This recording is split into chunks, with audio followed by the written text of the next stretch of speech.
नमस्कार। पश्चिम बंगाल में राहुल गांधी की भारत जोड़ो न्याय यात्रा पहुंचने से ठीक पहले पश्चिम बंगाल की मुख्यमंत्री और टीएमसी की सुप्रीमो ममता बनर्जी ने यह ऐलान कर दिया कि 42 सीटों पर राज्य की 42 सीटों पर पश्चिम बंगाल में टीएमसी अकेले चुनाव लड़ेगी।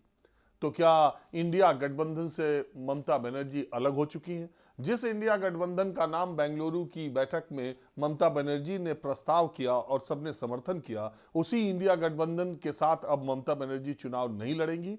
एक बड़ा सवाल है और आज की एक बड़ी राजनीतिक खबर है। दूसरी बात यह कि पंजाब के 13 लोकसभा सीटों पर आम आदमी पार्टी के नेता भगवंत मान ने भी यह ऐलान कर दिया है कि पंजाब में आम आदमी पार्टी अकेले चुनाव लड़ेगी। तो इंडिया गठबंधन से क्या अरविंद केजरीवाल की आम आदमी पार्टी अलग हो गई और इंडिया गठबंधन में क्या टूट हो गई? ये एक बड़ा सवाल है।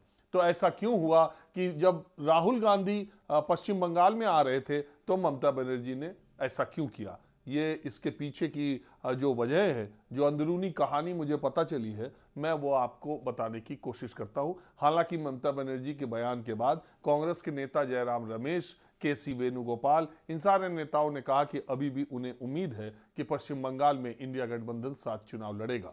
दरअसल बात यह है कि ममता बनर्जी और उनकी पार्टी के नेताओं ने कांग्रेस के नेताओं के साथ जो बातचीत की, पहली बात तो यह है कि कांग्रेस का जो प्रदेश स्तर का नेतृत्व है वो टीएमसी के साथ ऐसी बयानबाजी या उनके जो नेता हैं वो लगातार टीएमसी पर ऐसी घेरेबंदी करते हैं जिससे टीएमसी के नेता और कांग्रेस के बीच में एक मतभेद होता है। सबसे बड़े अधीर रंजन चौधरी हैं जिनके बयान संबंधों में उबाल लाने के लिए हमेशा काफी होते हैं।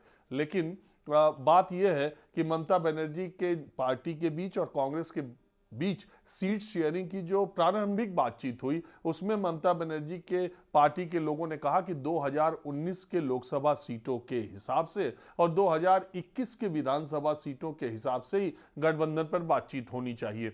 ऐसी स्थिति में 2 सीटें कांग्रेस के पास हैं, 22 सीटें जो 19 का चुनाव हुआ तो ममता बनर्जी ने जीती थी और 18 सीटें बीजेपी ने जीती थी। इस स्थिति में और अगर आप विधानसभा की बात करें तो 0 सीटें कांग्रेस के पास थी।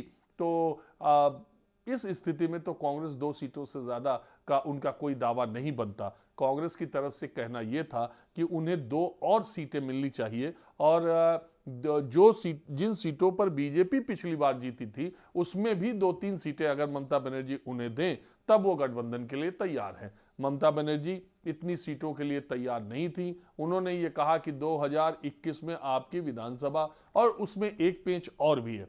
पेंच ये है कि अगर आप शुरू से देखें इसको, आपको शुरू से पश्चिम बंगाल की राजनीति जब से ममता बनर्जी एक फोर्स के तौर पर सामने आई हैं तब से अगर आप देखें 1997 में उन्होंने टीएमसी के बाद बनाने के बाद जो चुनाव लड़े 1998, 99, 2004 वो चूंकि वो कांग्रेस पार्टी में रहते हुए बहुत ही आक्रामक तेवर थे उनके, कांग्रेस की वो बहुत अच्छी नेता थी, गांधी परिवार से उनका हमेशा से अच्छा रिश्ता था। इसलिए राजीव गांधी के निधन के बाद या उसके पहले भी वो लगातार ये बातें कहती थी कि पश्चिम बंगाल के जो दिल्ली में नेता बैठे हैं वो वामपंथी नेतृत्व के साथ गलबहियां करके अपनी सीटें निकालते हैं। अपने तो वो मंत्री बन जाते हैं, अपने तो वो सांसद बन जाते हैं, लेकिन पार्टी कमजोर जमीनी स्तर पर हो रही है और इसीलिए कांग्रेस पश्चिम बंगाल में राज्य स्तर पर मजबूत नहीं हो पा रही थी। जब उनकी बातों को अनसुना किया जाने लगा और कांग्रेस पार्टी में गांधी फैमिली का दखल कम हो गया राजीव गांधी के निधन के बाद, तब उन्होंने 97 में अपनी पार्टी बना ली टीएमसी और 98 से वो लोकसभा का चुनाव लड़ने लगी और एक बड़े फोर्स के तौर पर सामने आई। 2002 के गुजरात दंगों के बाद देश के कई इलाकों में जो सांप्रदायिक ध्रुवीकरण इलेक्शंस का हुआ उसका सबसे बड़ा खामियाजा जिन लोगों को भुगतना पड़ा उसमें ममता बनर्जी भी थी। 2004 के 42 लोकसभा सीटों में सिर्फ ममता बनर्जी अपनी सीट बचा पाई, उसके पहले उनके पार्टी के सांसदों की संख्या ठीक ठाक थी। उसका फायदा सबसे ज्यादा मिला वामपंथी मोर्चे को जिसमें 42 की 35 सीटें वामपंथी मोर्चा जीता और 6 सीटें कांग्रेस के खाते में आई। तो कुल मिलाकर 42 सीटों में जब 35 सीटें जीत गए और राष्ट्रीय स्तर पर बीजेपी को रोकने के लिए जो यूपीए गठबंधन बना, उसमें वामपंथियों ने बाहर से मनमोहन सिंह सरकार को सपोर्ट किया और ममता बनर्जी पश्चिम बंगाल की राजनीति में अकेले पड़ गई और वामपंथियों के साथ कांग्रेस की गलबहियां उन्हें पसंद नहीं आई। हालांकि सिंगूर और नंदीग्राम के आंदोलन के बाद जो स्थितियां बनी, उससे ममता बनर्जी का जो ग्राफ तेजी से आगे बढ़ा। तो 2009 के इलेक्शंस में, चूंकि 2008 में एटमी डील को लेकर वामपंथियों ने यूपीए सरकार से समर्थन वापस ले लिया था और वो इतने खराब रिश्ते कांग्रेस और वामपंथियों के बीच में हुए थे, जिसमें मनमोहन सिंह ने एटमी डील पर आगे बढ़ने का फैसला किया था और वामपंथियों ने बहुत हार्ड बार्गेनिंग, कई चक्कर की बातचीत के बाद कांग्रेस नेतृत्व भी उनके अड़ियल रवैये से नाराज हुआ था, आपको मालूम होगा। और उसके बाद वामपंथियों से जब कांग्रेस के रिश्ते खराब हो गए तो ममता बनर्जी कांग्रेस के नजदीक आई और 2009 के चुनाव में इन दोनों पार्टियों ने गठबंधन करके चुनाव लड़ा और उसका उस चुनाव में जब गठबंधन करके चुनाव लड़ा 2009 का, तो ममता बनर्जी ने उस समय 14 सीटें कांग्रेस को दी और 28 सीटें अपने पास रखी थी। उन 28 सीटों में ममता बनर्जी 20 सीटें जीतने में कामयाब हुई, जबकि कांग्रेस पार्टी 14 में से फिर 6 सीटें जीत पाई। और इसके बाद 2011 का जो विधानसभा चुनाव हुआ, जिसमें वामपंथी शासन को उखाड़ फेंका ममता बनर्जी ने, उसमें भी कांग्रेस के साथ समझौता किया था। कांग्रेस का यह कहना है कि आपके उत्थान में, आपके जन समर्थन में, आप कांग्रेस की नींव पर पैर रख करके आपने पश्चिम बंगाल में अपनी पार्टी को मजबूत किया और कांग्रेस को लगातार खत्म किया। यही बात लगातार हो रही है। कांग्रेस पार्टी का यह कहना है कि जब हम आपके साथ लड़े 2009 तब भी हम 6 सीटें पाए और जब हम अकेले लड़े 2014 तब भी हम 6 सीटें पाए। ममता बनर्जी का यह कहना है कि 2023 के विधानसभा चुनाव में जब बीजेपी के खिलाफ एक फोर्स इकट्ठी होनी चाहिए थी, तब कांग्रेस को टीएमसी के साथ त्रिपुरा में समझौता करना चाहिए था, लेकिन कांग्रेस वामपंथियों के साथ गई। केरल में तो आप वामपंथियों के खिलाफ लड़ते हैं, लेकिन जहां हम लड़ते हैं आप वहां वामपंथियों के साथ समझौता करते हैं। इसलिए उन्होंने इसके पीछे वाले चुनाव में जो गठबंधन हुआ था वामपंथियों को लेकर के, क्योंकि अगर आप इलेक्शन का पैटर्न देखेंगे, 2014 में जो एकाएक बीजेपी का वोट प्रतिशत 16 हुआ, उसे सीटें तो कम मिली, 2 सीटें मिली 2014 के लोकसभा चुनाव में, लेकिन सीपीएम का वोट बैंक, वो टीएमसी के लोग पश्चिम बंगाल में कहते हैं जो वाम है वही राम है, मतलब जो लेफ्ट पार्टीज थी वही अब बीजेपी की तरफ वोट खिसका है उनका। और 2019 के लोकसभा चुनाव में भी जो बीजेपी को 28 सीटें मिली थी, उसमें भी कहते हैं कि वामपंथी वोट जो थे ग्राउंड लेवल पर वो बीजेपी की तरफ चले गए, जो टीएमसी के अगेंस्ट थे।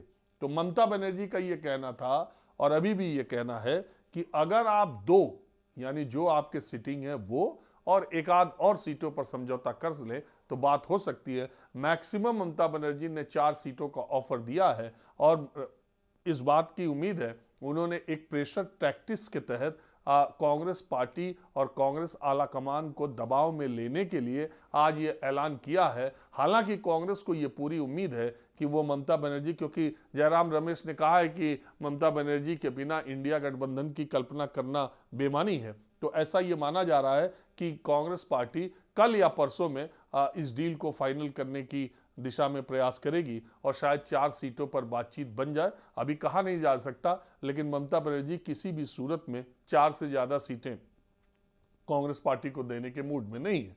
अब थोड़ी कहानी पंजाब की।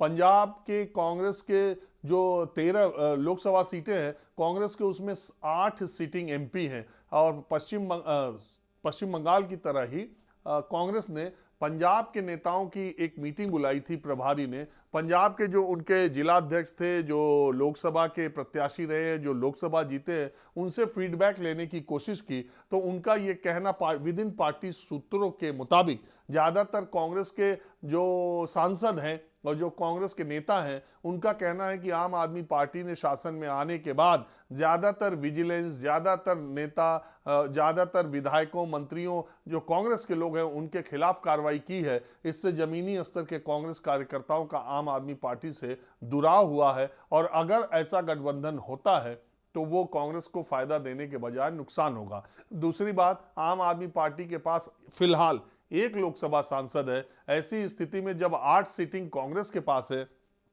और दूसरी बात कि राष्ट्रीय स्तर पर मुकाबला जब लोकसभा का होगा तो कांग्रेस लोगों के दिमाग में ज्यादा है, क्योंकि आम आदमी पार्टी रीजनल है और उनकी संख्या वो 21 सीटों पर ही मजबूत, कहा जाए विधानसभा के हिसाब से तो 21 सीटों पर ही वो मजबूत है।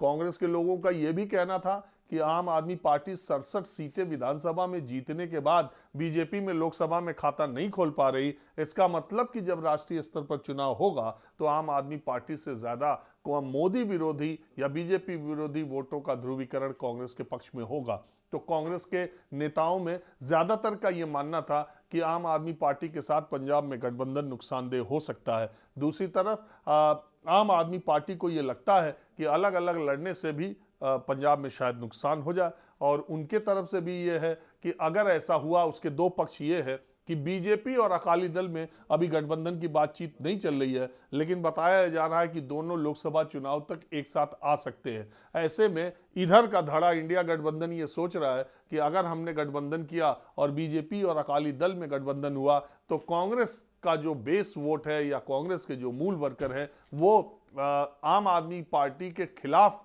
जाने में कहीं विपक्षी गठबंधन के साथ न चले जाएं। इसलिए समय का तकाजा है, अभी इंतजार किया जा रहा है। एक फार्मूला यह भी तय किया गया है कि पंजाब में कांग्रेस और आम आदमी पार्टी भले अलग अलग लड़ लें, लेकिन दिल्ली में उन्हें समझौते के साथ लड़ना होगा, क्योंकि दिल्ली में 2 बार लगातार सारी सीटें बीजेपी जीत चुकी है, इसलिए उसको रोकने के लिए। इसीलिए चंडीगढ़ के जो मेयर का चुनाव होना था, जो कोर्ट में चला गया, अब 30 जनवरी को होगा। वहां पर कांग्रेस और आम आदमी पार्टी के बीच में गठबंधन है। यानी भगवंत मान का यह बयान और ममता बनर्जी का यह बयान कांग्रेस नेतृत्व को, कांग्रेस के नेताओं को दबाव में लेने के लिए किया गया है, क्योंकि ये दोनों रीजनल पॉलिटिकल पार्टीज का ये मानना है कि कांग्रेस के जो नेता सीटों के बंटवारे पे बातचीत कर रहे हैं उन्हें अपने जमीनी आधार का पता नहीं है, और इसीलिए जब तक उनका केंद्रीय नेतृत्व इसमें हस्तक्षेप नहीं करेगा तब तक इंडिया गठबंधन के एक साथ चुनाव लड़ने की संभावना नहीं है।